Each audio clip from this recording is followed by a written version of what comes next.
Good morning, and thank you for joining us today. I'm Paul Bryan-Hill, and I'm Vice President of Finance Operations at NBC Universal. We're the TV, film, media, and entertainments group. Today, I'm going to talk to you about achieving real transformation and what does success look like.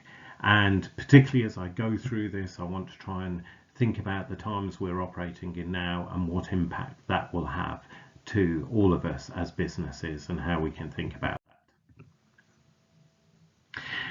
So I've been asked to talk about transformation, how that happens, what does it look like in reality, how do you interconnect that with your business system, and really thinking about how you make that effective and what that should be for a business. Now, transformation actually can mean different things to different organizations. And as I go through the presentation, I'll try and talk about that and how in the businesses I've worked with, we've actually looked at that and how we've tried to develop that as we go forward as a business. So looking at the agenda, first of all, talk about what is transformation. Talk about the aims and goals of that transformation, how you're going to measure that.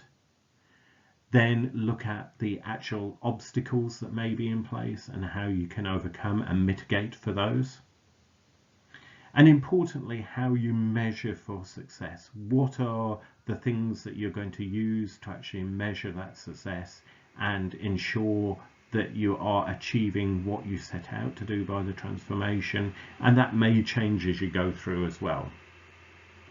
And also looking at the new norm and how that's going to affect transformation. So, I think if even a few months back, if people had talked about the effect coronavirus was going to have on us as a world, people would have laughed at it and imagined that it really wasn't going to happen, and people were getting overexcited about things that they didn't need to worry about.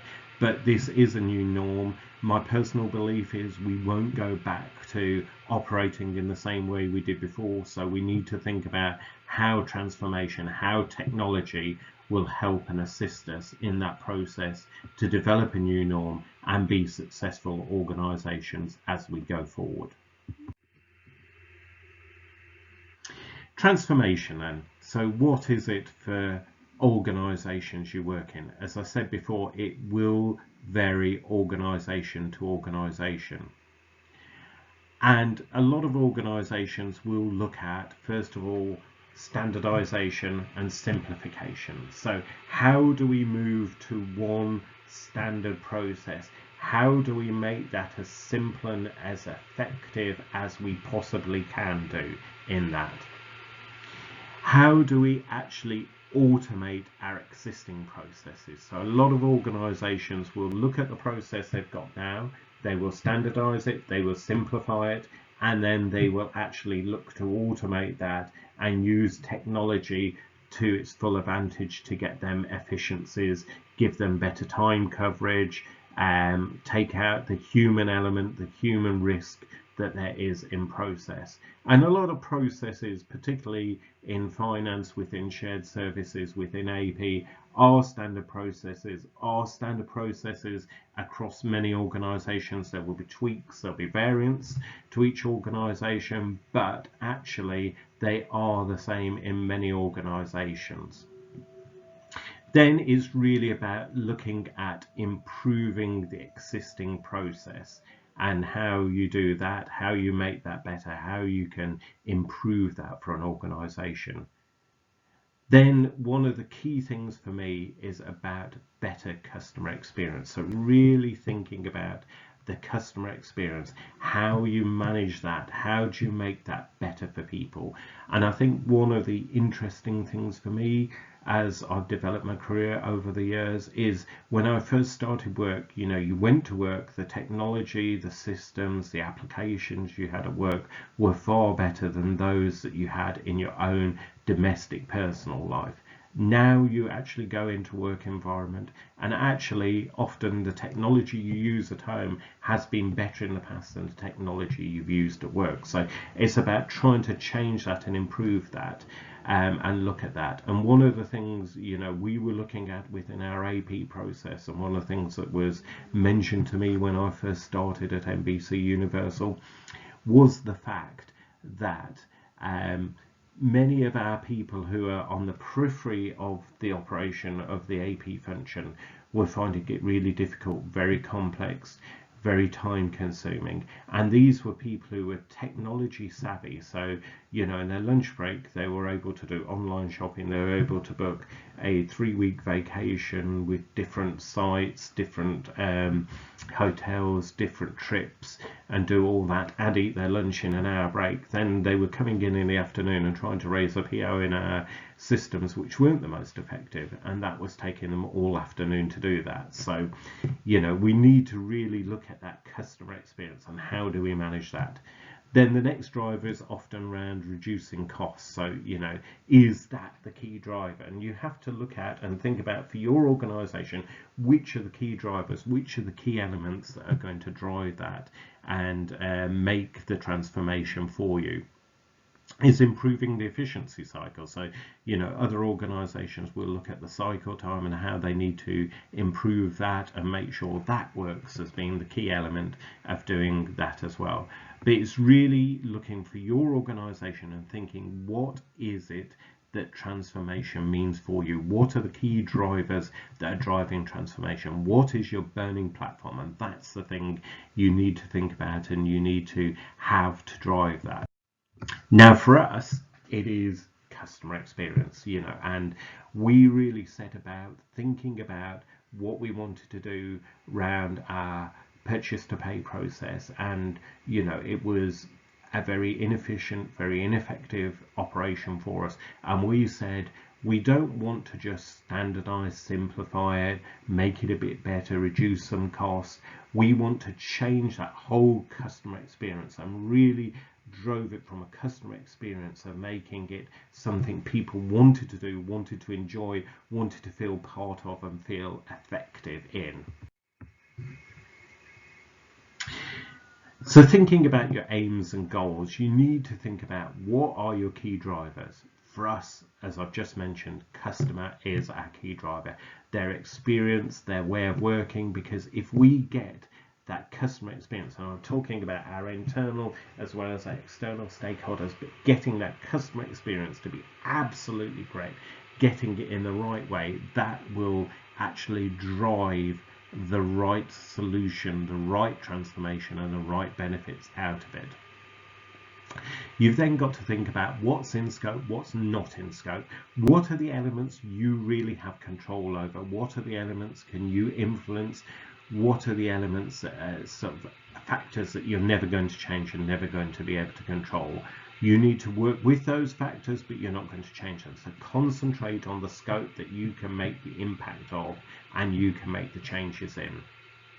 Then think about, what are the resources available to you? What are going to be the restrictions? What are, maybe the people who are available to you, the skill sets of those people that are available to you, the monies that are available to you. So you need to look and think about that in deciding how your transformation is going to work.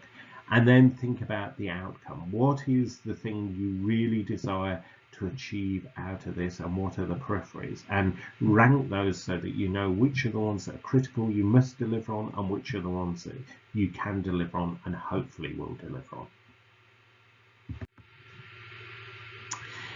So potential obstacles and challenges that you will come across.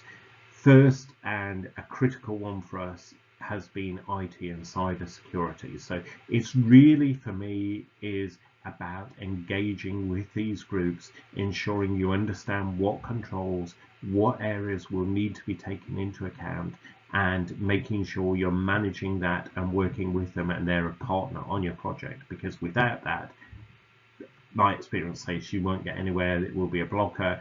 Don't bring them in at the end, bring them in right at the start so that you understand that. Next thing to think about is the skill set and the mindset of the individuals that you've got in the group that you're going to be working with, and the partners and stakeholders that you're going to be working with. It's critical that you get them engaged and thinking in the right way. If you don't, you're going to have real challenges. Then also think about what are the competing projects that you're going to have to work with. What are the other things that the business is trying to do?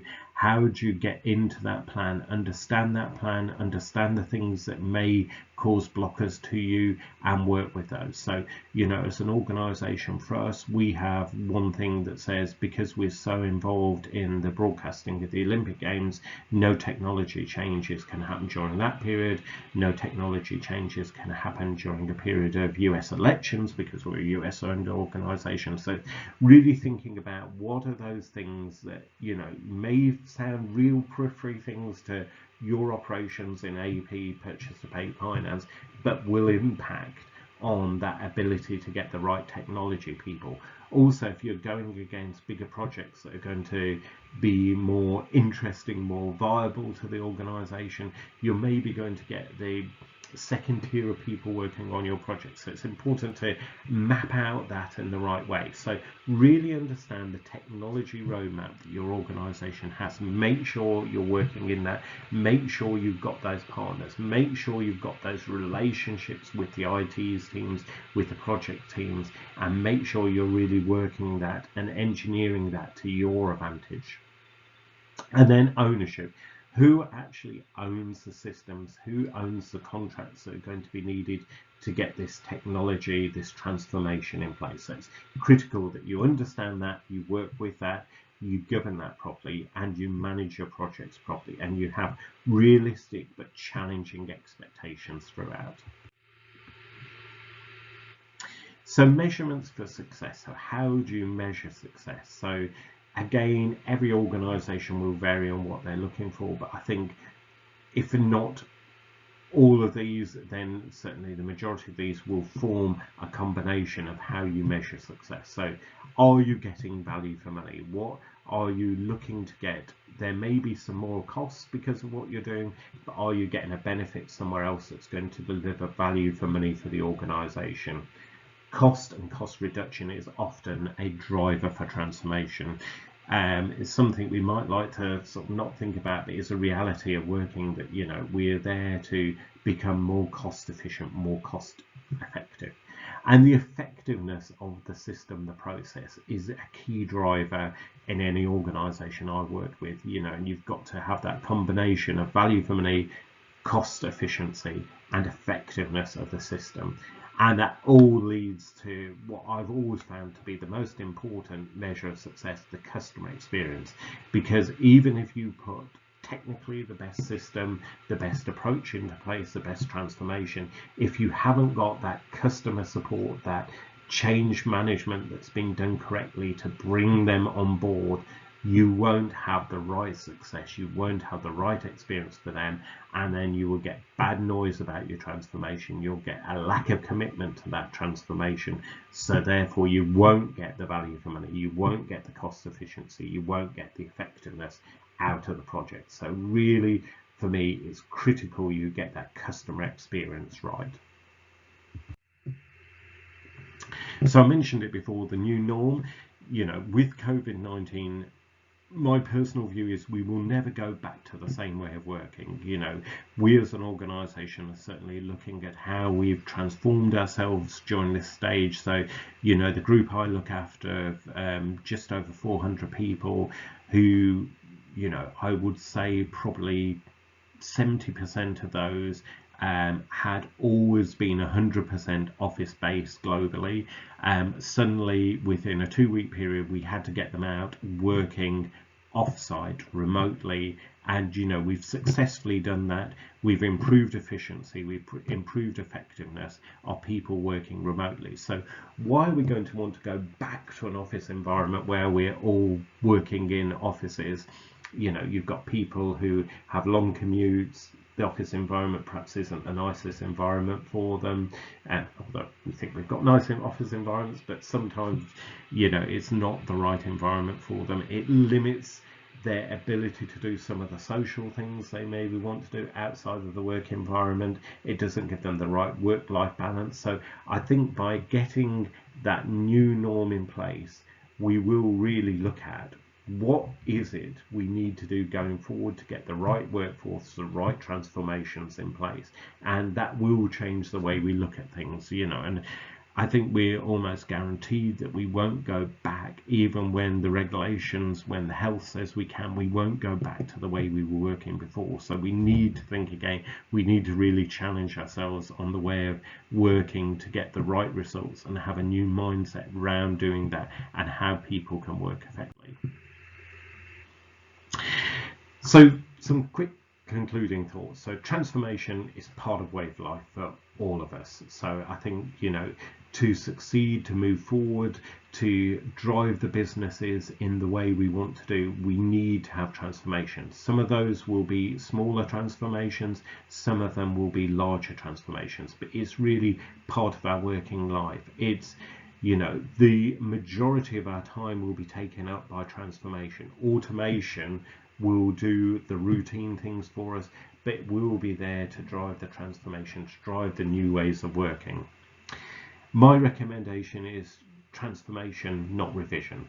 So what do I mean by that? I mean, you really need to challenge the way you do things, how we can possibly do things, and not just look to automate what we've done existingly, but look at what is the outcome we want and then develop a solution that will deliver the outcome, not automate the current solution, which is maybe not 100% delivering the solution we want. And the next thing is really to think about the new norms. How are we going to work in the future? How are we going to change things? How are things going to be different? We won't go back to the way we were before. So really think about how we're going to develop that, how we're going to flex that. I hope some of the thoughts I've given have been helpful. I will be available for questions, so I'm not quite sure how we're technically going to do that, but we'll be able to do some questions, some answer. But thank you very much for your time, and I hope this has been useful. Thank you.